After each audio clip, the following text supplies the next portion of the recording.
Coping mechanisms are strategies or behaviors people use to manage stress, emotions, or difficult situations.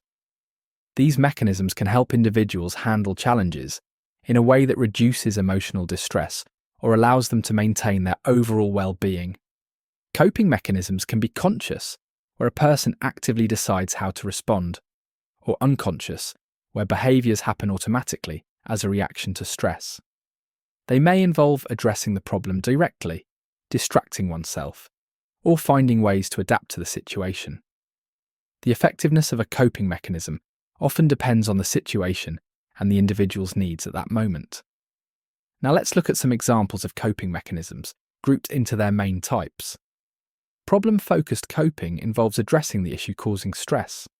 For instance, if someone is stressed about a test, they might create a study schedule or ask for help from a teacher to prepare better. This type of coping focuses on practical steps to resolve the root cause of the stress. Emotion-focused coping aims to manage emotions rather than solving the problem itself. For example, someone feeling overwhelmed might practice deep breathing, meditate, or talk to a friend to feel calmer. This type is particularly useful when the problem is beyond one's control. Avoidant coping involves escaping or ignoring the source of stress. For instance, a person might spend hours playing video games to avoid thinking about a difficult conversation they need to have. While this can provide short-term relief, it may not address the problem effectively. Social coping relies on seeking support from others. An example of this would be joining a support group or talking to family members about a stressful experience. This type of coping emphasizes connection and understanding from others as a way to manage stress. Adaptive coping includes strategies that improve well-being, such as exercising, journaling, or learning a new skill. These activities help a person build resilience and reduce stress in a constructive way.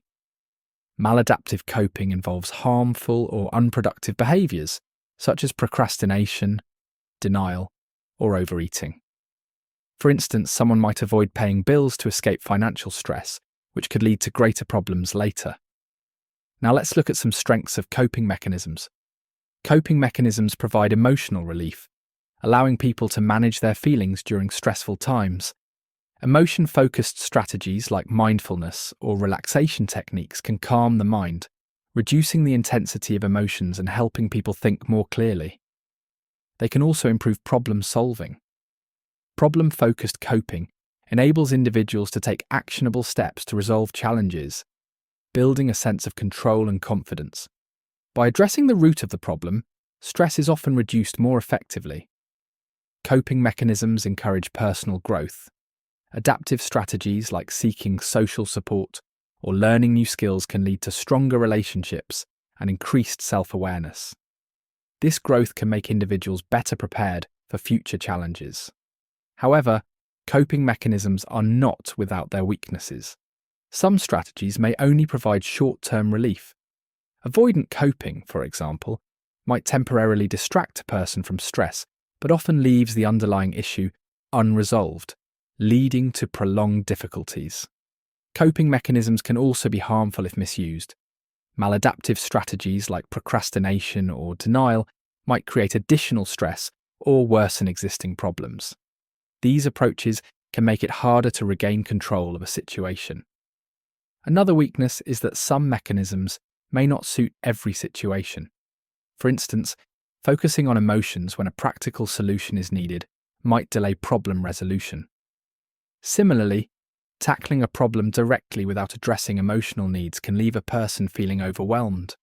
By understanding these strengths and weaknesses, individuals can choose coping mechanisms that are more effective for their circumstances.